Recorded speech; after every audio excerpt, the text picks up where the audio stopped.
In a quiet convent in the mountains of Japan, there is a wooden statue. It is not large, not ornate, not particularly impressive by any measure of art or craft. It is a simple figure carved from wood, painted with care, of a woman's face, the Virgin Mary. And for more than 6 years this statue has wept, not occasionally, not in moments of moisture or condensation, consistently, repeatedly, in front of witnesses. From 1975 to 1981, it wept 101 times. Each time, chemists analyzed the tears. Each time, the results came back the same. They were human tears, complete with sodium, potassium, and the chemical signature of grief. But the statue has no tears to give. The statue cannot weep. And yet, it did. And in the shadow of those impossible tears, something else was happening. A young woman, deaf since birth, was beginning to hear.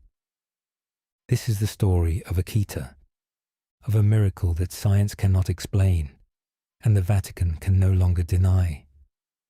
The convent of the Handmaids of the Eucharist sits in the prefecture of Akita, in northern Japan. It is remote, quiet, built in a place where the mountains hold the silence close. The nuns there live a life of prayer and devotion, a life that has not changed in decades. Simple, disciplined, peaceful. In 1973, a young woman named Sister Agnes Sasagawa arrived at the convent. Agnes was deaf, had been deaf her entire life. Born into silence, she had lived within it. No words, no sounds, just the interior world of prayer and gesture and the profound isolation that deafness brings. The nuns accepted her, cared for her, gave her work within the convent walls. She was one of them. And then, in 1975, the statue arrived. It was not an ancient relic, not a centuries-old artifact brought from Europe with centuries of pilgrim devotion behind it. It was a wooden carving, made in Japan, simple, modest. Someone had painted it. Someone had set it in the convent chapel. And no one, not the sisters, not the records, not the archivists, knew exactly when it began. But the tears started, and they did not stop. June 28th, 1975. A sister noticed moisture on the statue's face. Just a trace, just enough to catch the light. She touched it, wiped it away. The next day, it was back. And the day after that, by the time the sisters realized what was happening, the statue had wept more than a dozen times in the space of 2 weeks. Word spread through the convent slowly at first, then faster, then to the diocese, then to the church authorities. By autumn of 1975, investigators had arrived. Priests, bishops, scientists. They examined the statue carefully. They took photographs. They collected samples of the liquid that appeared on the wood. And the statue continued to weep. Sometimes in the presence of many witnesses, sometimes in front of cameras and recording devices, sometimes at night when no one was watching. The tears would be discovered the next morning. But always, always, they were human tears. The chemical analysis did not leave room for doubt. Sodium, potassium, proteins, the composition of human grief. From a wooden face that has no eyes, no tear ducts, no body to produce such a thing. The statue could not weep, and yet it did. After the tears came something more disturbing. On the hand of the statue, carved in the gesture of blessing, a mark appeared, red, visible, unmistakable. It was blood, seeping from a wound that had no cause, a stigmatic mark on carved wood, as if the statue itself had been wounded. as if the statue itself was suffering. The blood was collected. It was analyzed. It was real, human blood, from a source that could not be identified. And the statue wept more.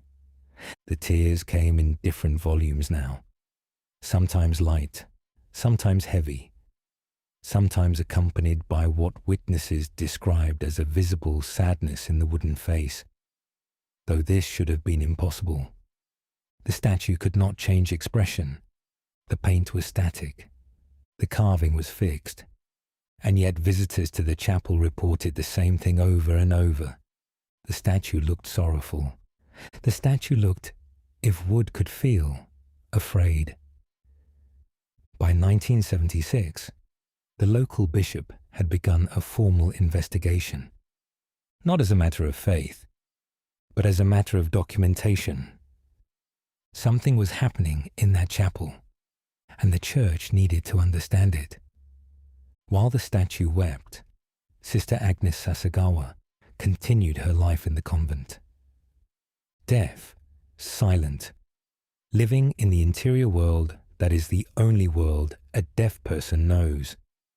She worked, she prayed, she existed in the profound isolation of soundlessness. And then something changed. Around the same time the statue began to bleed, Agnes began to report something impossible. She was hearing, not faintly, not in her imagination, not as a psychological phenomenon. She was hearing voices, sounds, the world of audio sensation that had been sealed away from her since birth. Her hearing was returning.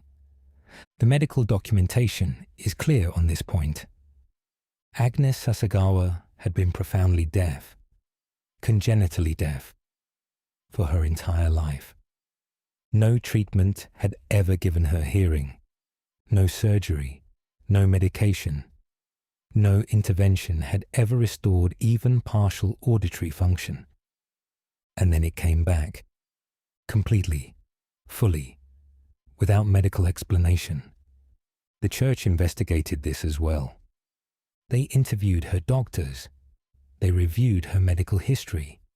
They confirmed the baseline of her deafness through every objective measure they had. And then they confirmed its reversal. Agnes could hear. There was no medical reason for it. There was no surgery, no medication, no intervention that could account for it. The only timeline that matched was the timeline of the weeping statue. The statue began to weep, and Sister Agnes Sasagawa began to hear. In 1976, Agnes began to report something else. She was receiving messages, not voices from the physical world, but interior communications. She described them as conversations with the Virgin Mary. The messages came in Japanese. They came with clarity and specificity, and they were not messages of comfort. They were warnings. Agnes recorded them. She wrote them down. She preserved them for the church.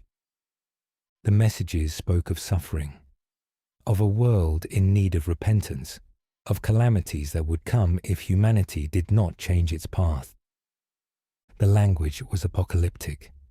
The tone was urgent, and no one, including Agnes herself, could explain where these messages were originating. She was deaf.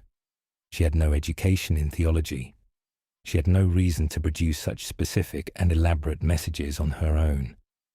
And yet they came, day after day, week after week. The statue wept.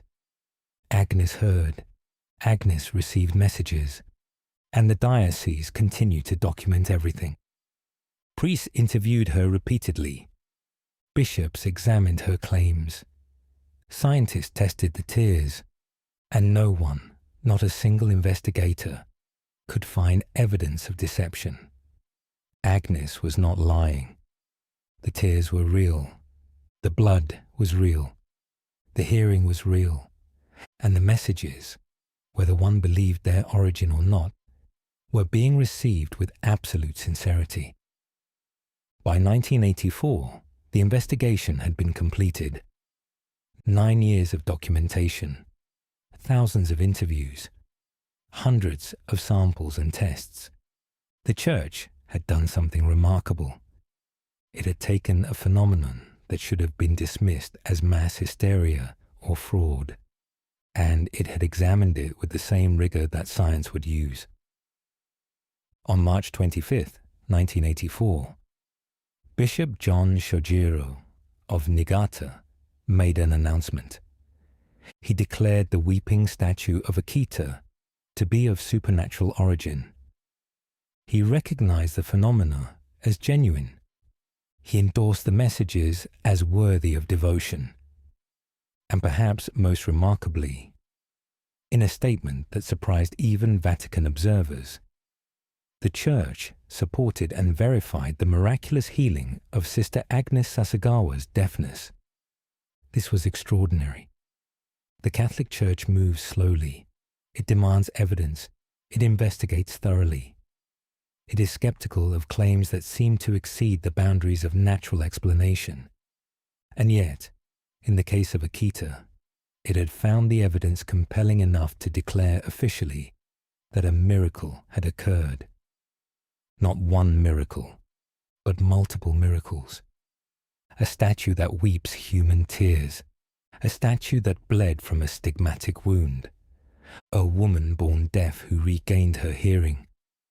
Messages that came without a source, all verified, all documented, all found to be genuine by the institutional church.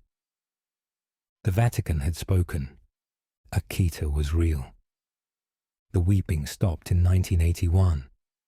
As suddenly as it had begun, the tears no longer came. The statue, which had wept 101 times over 6 years, fell silent. No more moisture on the carved wood. No more blood. No more supernatural displays. Just a wooden statue, painted and carved, standing in a chapel in the mountains of Japan. Sister Agnes Sasagawa continued to hear. Her deafness did not return. The messages did not cease. She lived the rest of her life in this new state, in the world of sound and communication, and the auditory dimension that had been denied to her since birth. But the public phenomena ended. The weeping was finished. The statue had said what it came to say, or so many believed. Today, the statue remains in the chapel. Pilgrims visit it. They pray in front of it.